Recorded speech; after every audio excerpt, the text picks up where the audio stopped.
Okay, well, thank you very much for coming, for sacrificing your lunch. Very pleased to have you. So we'll be talking about trusted sources, media, and post-truth, also called fake news. And my first question will be about fake news. I'm Stefan Grober. I'm with Euronews in Brussels, but I was in Washington until last year, where I covered. Was that? Okay. It's hard to hear? Oh, okay. Is that better? Okay, great. So I was in Washington before coming to Brussels. I covered 2 presidential campaigns, and the last one was where fake news was a major issue, obviously. So I want to ask my fellow panelists about their experiences with the fake news issue. To my left, Alan Levy, who is with I-24 News in Israel, right? And you're working for the English edition. On the other side of the table, Mary Tjevsky, who joins us from Britain. She is a writer and broadcaster and writes for The Independent, is that right? And The Guardian. Okay. And next to her, from South Africa, Crystal Orderson, writing for the Africa Report. And last but not least, Simon Schuster, who is with Time magazine in Berlin. So, my question is, did any one of you hear the term fake news before Trump? Alan. Yes. No, I admit I had not heard the term fake news before Donald Trump, and I think perhaps he's done a service for introducing the term, even though he's been brutally torturing it and misusing it, because of course there are 2 senses in which we use the word fake news now. One is in the sense of dismissing news reports that are uncomfortable, even if they are entirely true, which seems to be the main form with which Donald Trump uses the term fake news. The other is, of course, the very systematic attempts to disseminate deliberately fake news through the use of Russian troll farms, etc., in order to drive ratings, get hits, spread misinformation. And those are 2 very different phenomena, and I think it's important to discuss when we deal with the context of fake news that there are deliberate disinformation campaigns that are taking advantage of the new technologies of social media and the social networks in order to disseminate deliberately misleading information, perhaps also interfere in elections, and then also the use of fake news as a term in order to discredit genuine and credible reporting, and those are 2 very different things. And what Donald Trump has done by using the term fake news, often in capital letters, sometimes with a hashtag, is perhaps to distract attention from the threat caused by the dissemination of deliberately misleading and completely false news through social networks. All right, thank you. I just want to welcome Ben Harris, who just joined us seconds ago, and he's with IntelliNews. As we're at it, what is your take on fake news and IntelliNews? It's distressing. Speak into the mic. It's distressing to me. I've been a journalist now for 25 years and come from a journalistic dynasty, in so much my father was a journalist for the Sunday Times. And talking to him about the changes, the first newsroom I saw was the New York Times when I was 8 years old, back when they had telexes. But the standards have changed. The requirement to try and be objective, the requirement to having 2 quotes, the requirement to back everything up with evidence and to take yourself out of the story has slowly slipped away. It's become a lot more opinionated. Phrases like, it's clear that, there's no alternative to, that it's obvious that. These are phrases that should not be getting into anything other than op-eds. And yet they're a part of reporting now. Because a lot of the evidence that's being, particularly I'm thinking here, of course, the fight between Russia and the rest of the world, the standards of reporting have slid. And I think that's partly because of social media has overtaken. So when I was bureau chief for Telegraph in Moscow, in the 90s. We were still held to traditional standards of reporting, and it was an emotionless story. It was a fun story, but there was no emotions involved. And I think it's become increasingly emotional because the pressure on you to deliver quickly puts you under pressure. You used to send in your memos, and then you had the whole day at least to do a new story. And now you have to file in half an hour because being first on Twitter has become extremely important. And moreover, because so much of it is opinion driven, and a lot of, one of your sources can be Twitter, like X said on Twitter, but that's raw, unfiltered opinion, which is not necessarily fact-checked. It's more like the mood of the people is, and that becomes the story. And as I say, what we do in Telenews is we try to do traditional reporting and objective reporting, because there's also a lot of double standards creeping into the whole story. And the example is whataboutism, that if you say that the Russians annexed Crimea, then the Russians come with, yeah, but you did the same in Kosovo, and then people come back, well, that's whataboutism.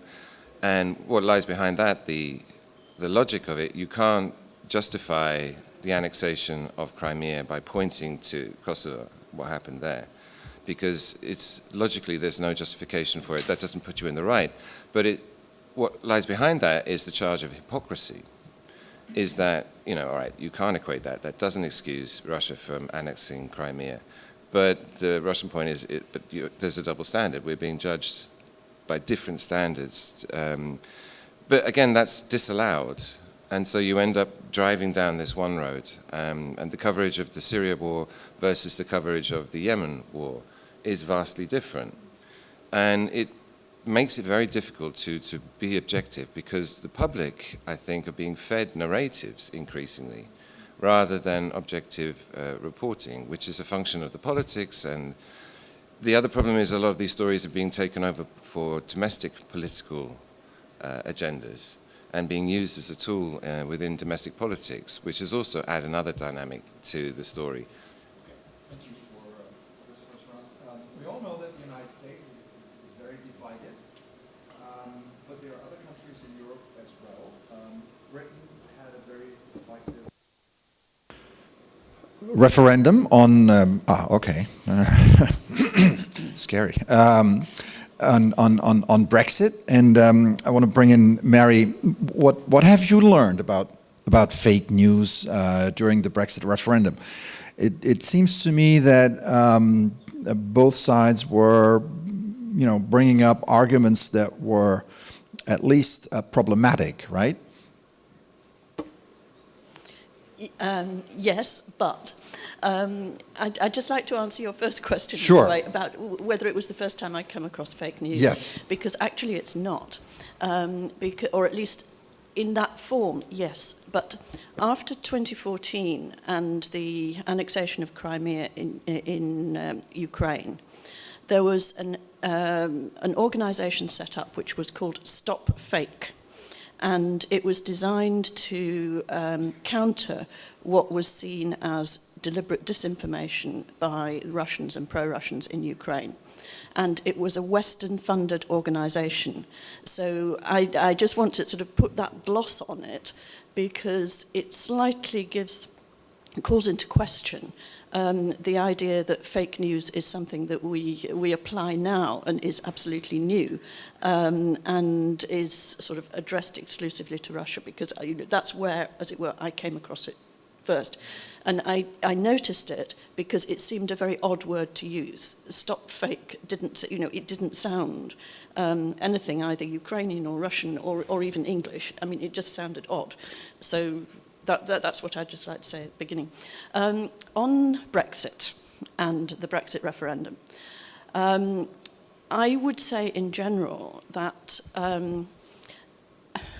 my view, and it may be a minority view in the UK, is that social media and the Trump phenomenon and, quote, fake news have had maybe less effect on the UK media and the UK political scene than they have almost anywhere else in the world. And I would say that first of all, because the British press in particular has always been opinionated and politicised. So it's nothing new that the press, at least, is engaged in a political battle. The second thing to say is that I know that Ben is has maybe a rather higher-minded view of the traditional British press than I do, and maybe I'm unduly cynical. But it doesn't seem to me that what we're now calling fake news is a particularly new phenomenon in Britain. In some ways, Tony Blair and his spin machine was a much more sophisticated version of fake news, in the sense that it was designed to use facts but to spin them in a particular way.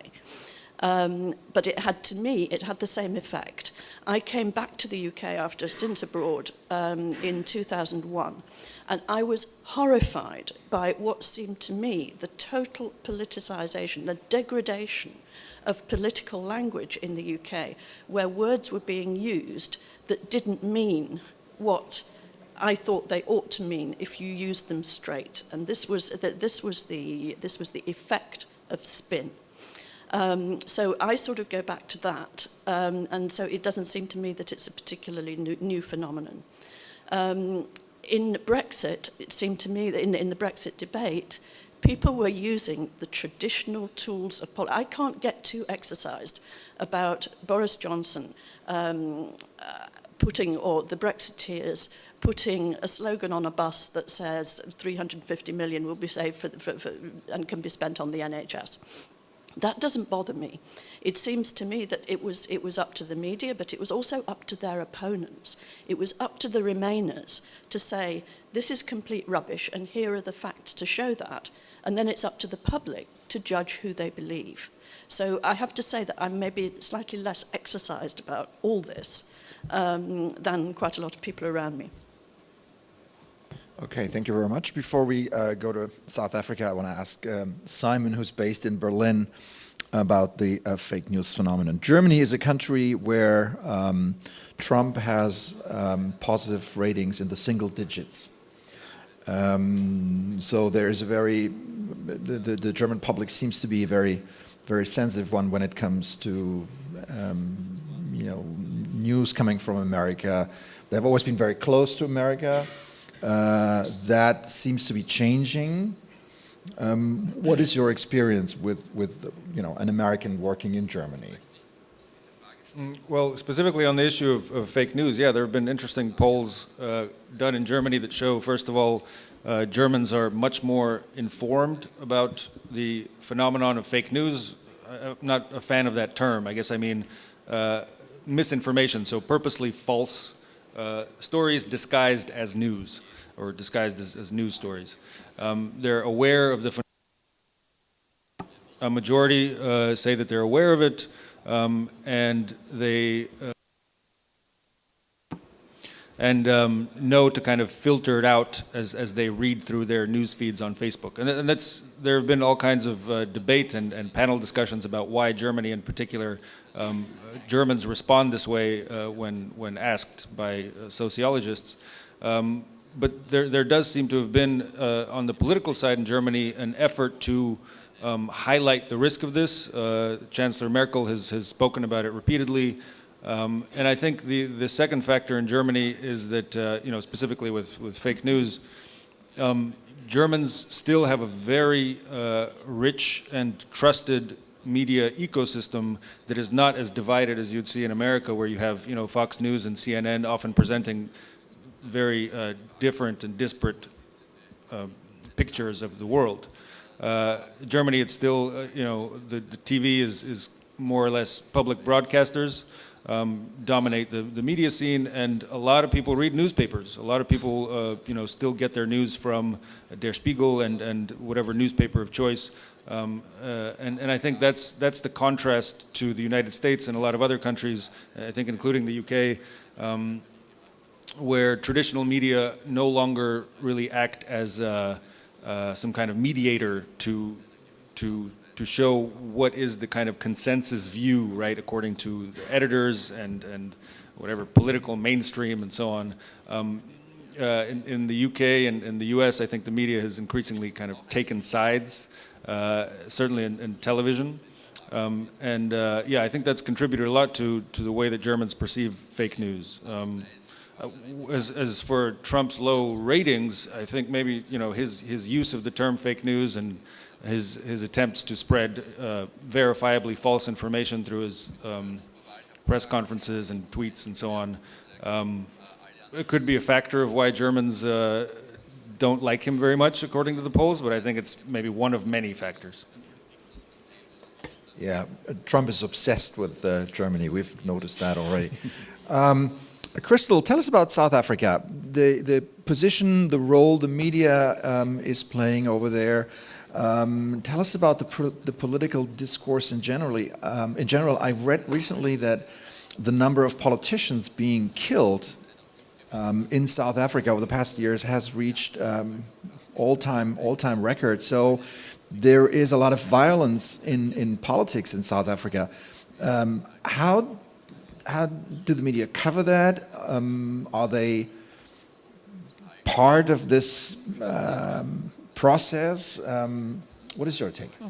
Okay, thanks, Stephen. I think I want to first go back to the issue of fake news. I think when Africa engages or we hear Trump, we actually have some trepidation and we actually quite feel nervous about it because the derogatory statements that Trump has made against Africa is quite insulting, actually, using the S word to describe Africa. I don't think any leader of the first world has ever insulted Africa more than 50 nations as Trump has. And so, of course, we have actually Africa's relationship with Trump is actually one that's, the less we have to do with him, the better.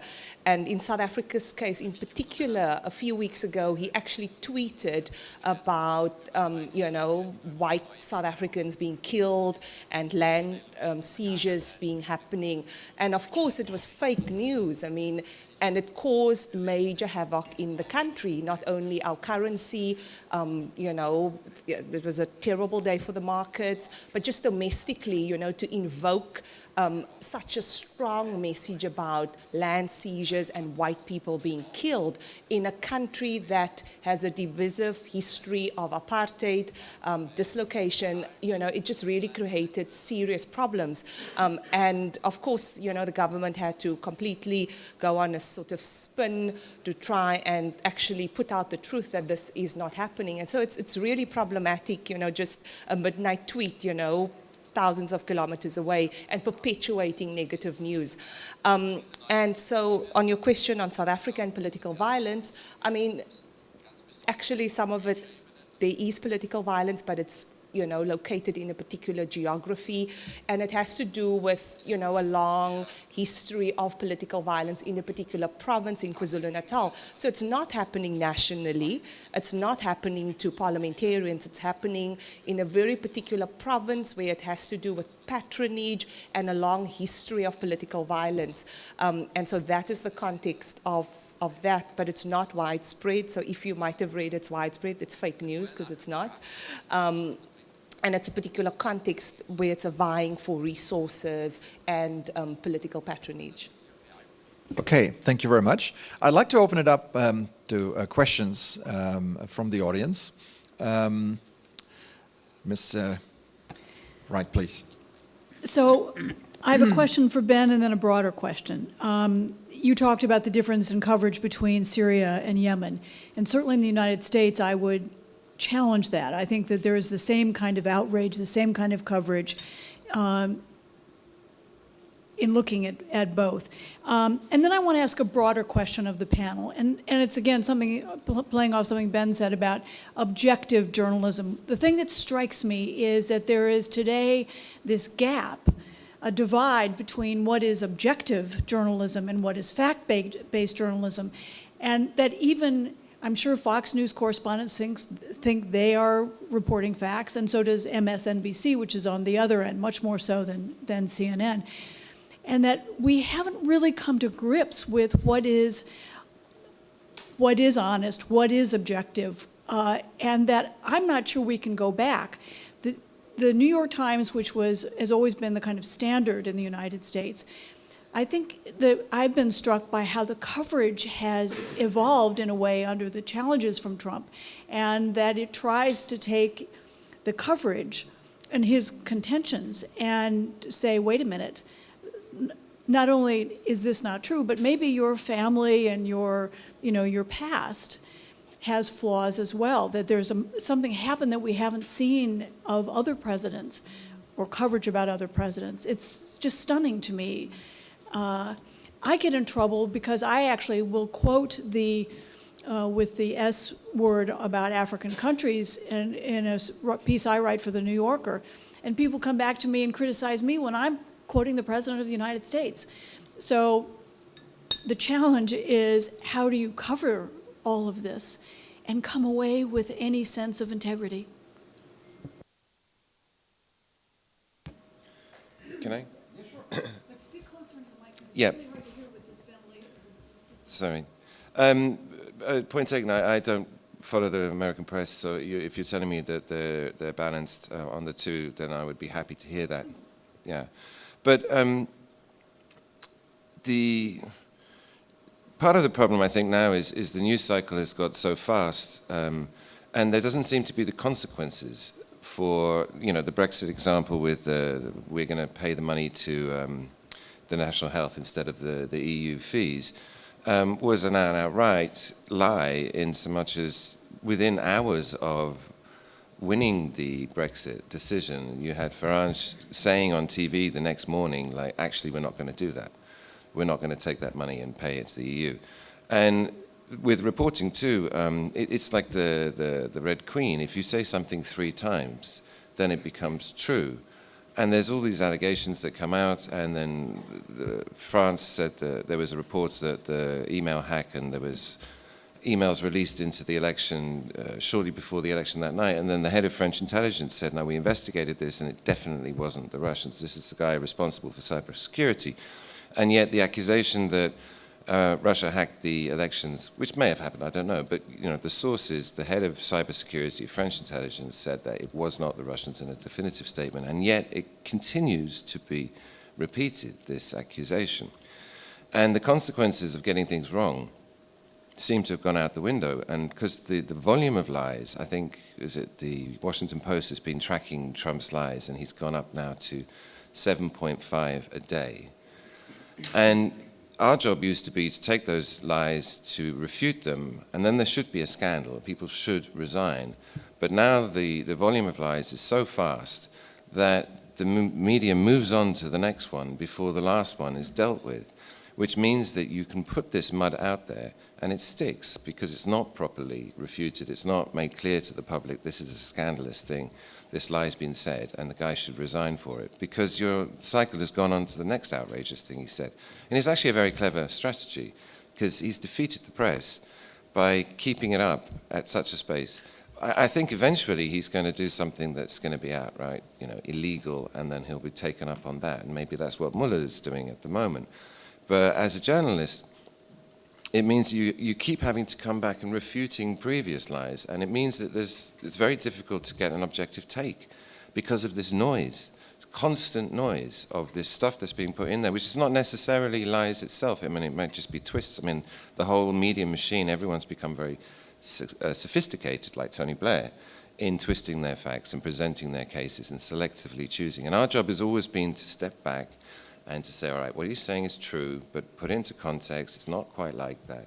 But we don't have time because the agenda's going so fast. So again, my wife used to read the press avidly, and then she now works for the German Foreign Ministry. And she stopped, and she's actually got a journalist habit now. She reads the byline first, because there are few journalists that she trusts. But it means you have to actually become a professional to read the news if you actually want to get the truth out. You have to be selective about who you read, what titles you read, a whole bunch of stuff you need to ignore because of this machine that everybody's created. As I say, I mean, we're a niche publication. We try and do objective, but it means our message is not particularly popular because we go against the narrative in many ways. And it means I've got a small audience. I have a small, serious audience of professional investors, IFIs, people like that who read us. But we can't get a mass audience because of what we're saying is not part of the narrative. People find it strange. And I find that very distressing because at the end of the day, we are the fourth estate. We provide the information for democracy to work, and democracy is not getting that information. They're getting this handled, this massage stream of information where they're being manipulated, is how I see it. Yeah, sure. I'd like to echo what Ben said and say, as a journalist who's relatively new in the trade, I'm very skeptical of the notion that there exists a gold standard of objective reporting. If I may use an analogy, a number of years ago, a fascinating book came out from the field of behavioral economics called Nudge. And what the book came to argue was that while it's possible for governments, companies to give people free choice, the way that they present those choices, the order in which those choices are presented, will nudge people towards making a certain decision. So, for example, if you go to a canteen, if the salad bar is at the front and the desserts are at the back, or if the desserts are at the front and the salad bar is at the back, you're being given the same choice as a consumer, but because of how those choices are being ordered, you're being nudged towards accepting a certain menu. And the same is very much true of news. When there is a press conference or an event, we as journalists are not algorithms that absorb all the information and immediately there is one most important thing that happened in that press conference that is objectively the most important fact. We have to make a value judgment about what is the most important thing to convey forward and what is noise. And that's something every journalist has to do, and pretending that there is some objective way of reporting every event without making the value judgments about what is happening and what is most important to convey and what I'm going to put in the headline and what I'm going to put later on is misleading. When Trump gives a press conference and makes a litany of lies, one has to decide whether to report there are trees and say Trump said this, Trump said this, Trump said this, or to report that there is a wood. You know, sometimes you can't see the wood for the trees. Are you reporting on the whole package and saying there was just a press conference in which the President of the United States repeatedly misled and made multiple lies? Or do you choose to say, he said something interesting on this, so let's lead with this and the rest is noise and we're going to filter it out? And that's one of the big challenges, therefore, as a reporter, not just as an investigative reporter, if you need to choose what leads you want to pursue and what you need to look into based on what you think is a public interest. There is so much that is happening, so much noise, so much PR, so many stories being pushed towards you that you as a journalist have to decide what you want to give prominence to and what you don't. And that is innately a value judgment. Pretending it isn't is not being entirely honest.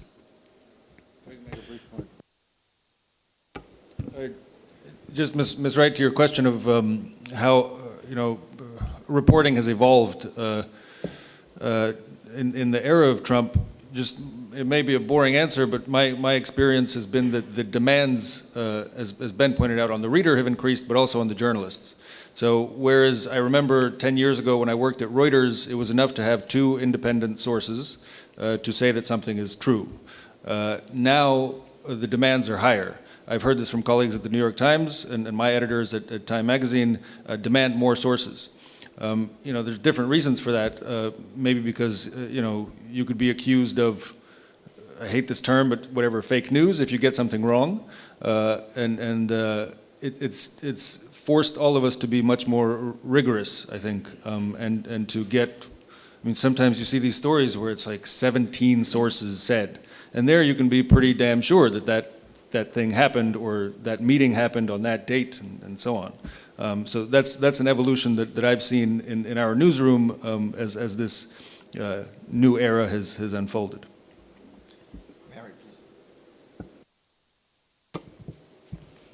Yes, and to Robin's question about Syria and Yemen, I would actually confirm that the UK coverage, I think, has been quite different from the American coverage, and that it has been on Syria, that for a lot of the time has been complete blanket coverage of Syria, almost not a word about Yemen, except on very rare occasions when correspondents can get in to report from Yemen. But I would say that there is a prevailing opinion in the British media that Yemen has suffered because of UK government ties with Saudi Arabia, and that the war has not been given prominence in part because of that. Syria was much easier, but on Syria, I would say that British press had not been objective, as you might say it. It seems to me that it's been extremely biased, at least until quite recently, as taking entirely the, quote, rebel side and being very hostile to Russia and the Syrian government. And that was true all along.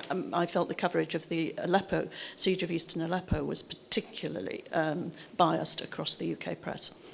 On objective truth, I've got a lot of sympathy with what Aileen said. But I also think until very recently, there's been a sort of mirror image as between the US and the UK, in that in the UK, the press is hugely politicised. In the US, it's the broadcast media. And in the UK, it's the BBC and the broadcasters who are regulated to be objective. And so it's sort of the opposite way round. I just also say, I suppose, it seems to me that in the wake of Trump, the American press has, as you said, in some ways it's become more like the British press in becoming politicised and being against the incumbent of the White House, or checking, or being critical in a way that maybe it wasn't before. I'd also say that one of the tips that I was given on arriving in Washington, where I spent 5 years, was that not just to look at the byline, but to look at the designation of the correspondent. Because if somebody is described as, say, State Department correspondent, diplomatic correspondent, security correspondent, whatever, then very often you know that the source for the particular story they're giving you has been spun in advance by the State Department or in some cases the security services or whoever. So I think even when people said sources in their story, the designation of the correspondent basically gave at least some of the game away as to where that came from and whose interests were being represented. Robin, so I just want to turn the table in terms of, in the African context, we find that governments are increasingly becoming, concerned and scared of the objective truth. So what we found now, certain governments have introduced social media taxes. So you now pay to use WhatsApp, Facebook, an additional tax on the little money you might have. So the case in Uganda, if it's not a social media tax they want to introduce, then it's certain legislation to clamp down on media practitioners, because they, of course, exposing some truths or untruths that are happening within governments, within corruption, deals that are taking place. And so we find that with more than 50 countries on the continent, trying to clamp down on the readers and the population reading objective truth is becoming a big issue for certain governments. All right. I think you had a question. Yeah, please, sir. Well, I perhaps will come up with a slightly provocative point. I've never worked as a journalist, but since like 15 years, I've been working, doing PR, so for various people, working both with Russian media, with international media, and I have a kind of view from above, what are the drawbacks on both sides. And to my mind, what I see, one of the possible reasons that we have the fake news topic researched in the previous years is the increasingly hostile attitude to a different point of view, which we see, unfortunately, in different media, both in Western and in Russian. That means that you more and more often you cannot get with your point of view in a media if it is considered to be hostile, or if it doesn't want to take a point of view. And it, when it perhaps fairly works with predominantly politicized point of opinions, or what you call fake views, sometimes it overlaps in situations when just the presumption of innocence doesn't exist. So the person cannot have a platform to reply. He's not quoted, and what I personally as an expert see, since 2 years at least, that if, for example, let's say 5 or 10 years ago, I would assume that, let's say, Washington Post's quoting, covering the story from Moscow would obligatorily take a comment from a person who is blamed or whatever, concerned somehow. More and more often, that doesn't exist. So what you said, what Ben said, it's very important to get a tweet in 30 seconds or in 30 minutes. They first post a story, then they wait for some, when they call them and say, why didn't you take a comment? Me personally, I encountered since 2 years, it has been a drawback. I have a story when, an example when New York Times, I don't know, maybe we don't have it here, but again, this is both positive and negative. When they ran a story accusing one of the Russian high-ranking officials of being involved in some kind of deal with a Libyan general, post-Gaddafi Libyan general, and it was nasty because they did not take a comment and they reported on a meeting that was supposed to be between those two people. They took one side, not the second side. And I contacted the deputy vice president of New York Times and they took it down. And this is a very positive example. But the fact that this happens is very, very worrying. I have to recognize that this happens with Russian media either. And how to overcome this, I would say not hostility, but the lack of trust. When I don't get for comments, better I first spin my story, then perhaps I make correction or something. Perhaps this is one of the reasons why we have the in search of fake news, because unproven information, they just became a reality. Yeah. Anybody wants to comment?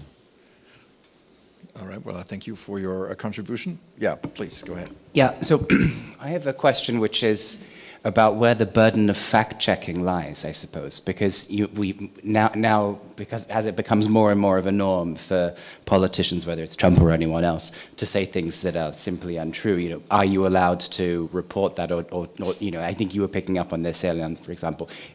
Whose responsibility is it to check and to say this?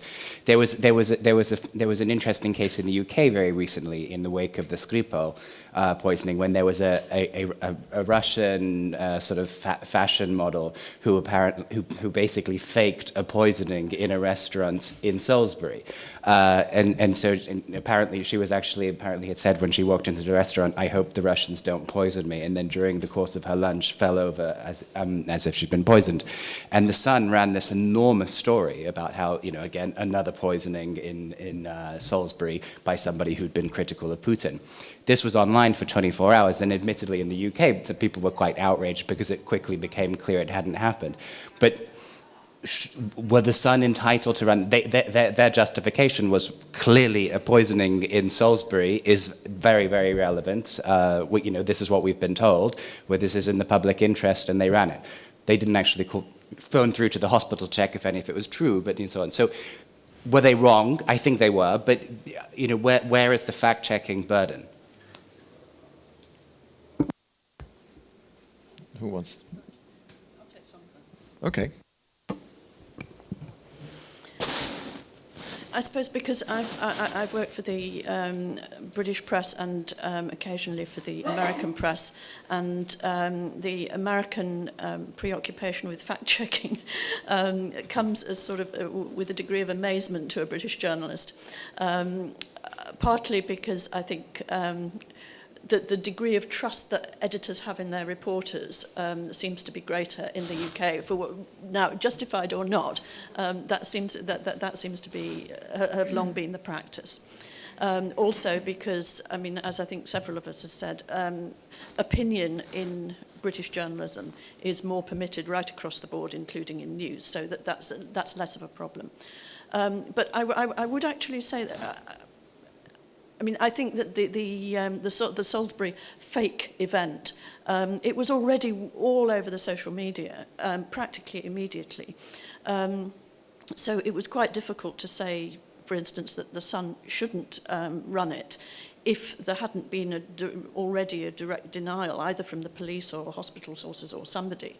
So I think for as long as it was out there, and once the newspaper's out there, you can't really bring it back. But I'd give two other examples about that, because I think sometimes it's actually much more complicated than that. I go back, I was diplomatic correspondent for The Independent in the run-up to the Iraq War. And we were given what has now been called, there were two, in fact, dodgy dossiers about chemical weapons in Iraq. And the second one, I went to the briefing and I challenged what was in front of me. And I said, well, actually, I find this quite difficult to believe. And two things happened about that. I went back to the newspaper and I said, I don't like this story. And they said, well, there's not much you can do about it. You've got to report it straight, because you can hardly run a headline that says, British government says accuses Iraq of having chemical weapons, brackets, but Mary Dejevsky doesn't believe them. So then you need another source to contradict what the government's saying. And that is the saga of the late David Kelly, who ended up, well, it is believed, committing suicide, who was an informant inside the chemical weapons and monitoring operation on the British side, who was briefing journalists on the side. So that's one thing. Another thing is, when you look at the case of the Russian journalist in Ukraine recently, Babchenko, and that was put out, and that was complete fake news from beginning to end. But all the British news sources ran with it. I know that there was quite an inquest at the BBC that they'd run it straight with no qualifications for as long as the story lasted. But the thing was that it wasn't just the story, it was the fact that the Ukrainian Prime Minister had come out and condemned Russia. Now, if, as it were, your source for the authenticity of the story is the Prime Minister of the country concerned, I think it's very difficult then to call that into question. Of course, in the future, with that behind us, we will maybe be more willing to call it into question. But that's why the news outlets ran with that story, was because it was given additional authenticity from the Prime Minister of the country concerned. Yeah, only so much. I think the final responsibility always lies with the media organization, always. And you need to trust your sources, and you need to be absolutely certain of what you're writing. The problem is that if the government announces unemployment figures, and the unemployment figures are positive, and the president says they're great, they're the best unemployment figures in history we ever had, with black unemployment is at the lowest level since the Civil War, when they were all slaves, right? That's where the trouble starts. Now, you have fact checkers in every organization, and of course, when they come up with the real numbers, the news cycle has already passed. When a month later the unemployment figures are negative, and the president says, these figures are wrong, this is fake news, then you have a problem. Are you still sticking with the agency that reports these numbers, or do you believe the president? The problem here is that the president calls the press, the media, the enemy of the people. And his supporters believe everything he says. Now, you can, the Washington Post have come up with 4,000, 5,000, well, blatant lies, actually, or they call it inaccuracies, or, trying to put some spin on that. But if a part of the public is totally immune to what is real, being the accuracy of the numbers, then we have a problem. How do we fight if somebody repeats saying you are a liar, and you are dishonest, the dishonest media, right? There is, the more you repeat it, the more some people think it's true.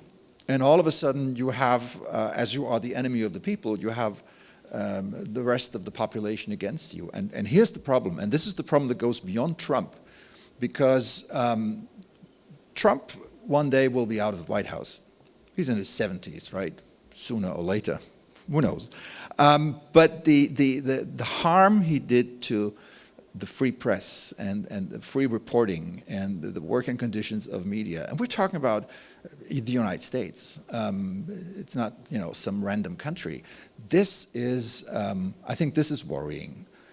Whether you fact check or not and you come up with the right number and then someone said, we don't care. We stick with the guy. And this is the most worrying, I think. Okay, absolutely. I just want to say I'm quite a fan of CNN's passive-aggressive approach to calling out Trump's lies. I think just a few days ago they ran the chyron, Trump denies mocking Kavanaugh accuser hours after he did.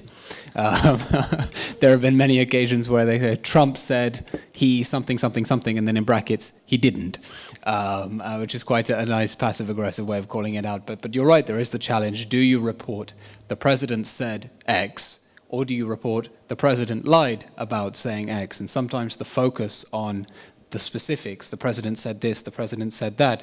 If your objective is just report what happened, the question is, well, just report what happened when? Just report what happened in the last minute when the president said this, or do I need to contextualize it? And when I need to contextualize it to say, well, he said this, it didn't actually happen, and actually it's relevant that he said this, and they didn't happen, and there's a systemic pattern, we're both reporting the same thing. But once one takes a certain step back, and again, one makes the value judgment that it's important to take that step back to put those comments into context, then we can understand why news outlets aren't running identikit stories. And that's because their reporters are making those judgments about what the most pertinent facts of the case are. Sorry, and I wanted to make one point, Stefan, and then I have to run off to do my job, which is an interview. I would respectfully disagree with you in that I think the damage will be from Trump to the institution of the presidency and its reliability as a news source, and not to the press. I think, on the contrary, the Trump phenomenon and his dealing with the media has, first of all, as I said before, made us more rigorous and forced us to get more sources to make sure that what we say is true and factual.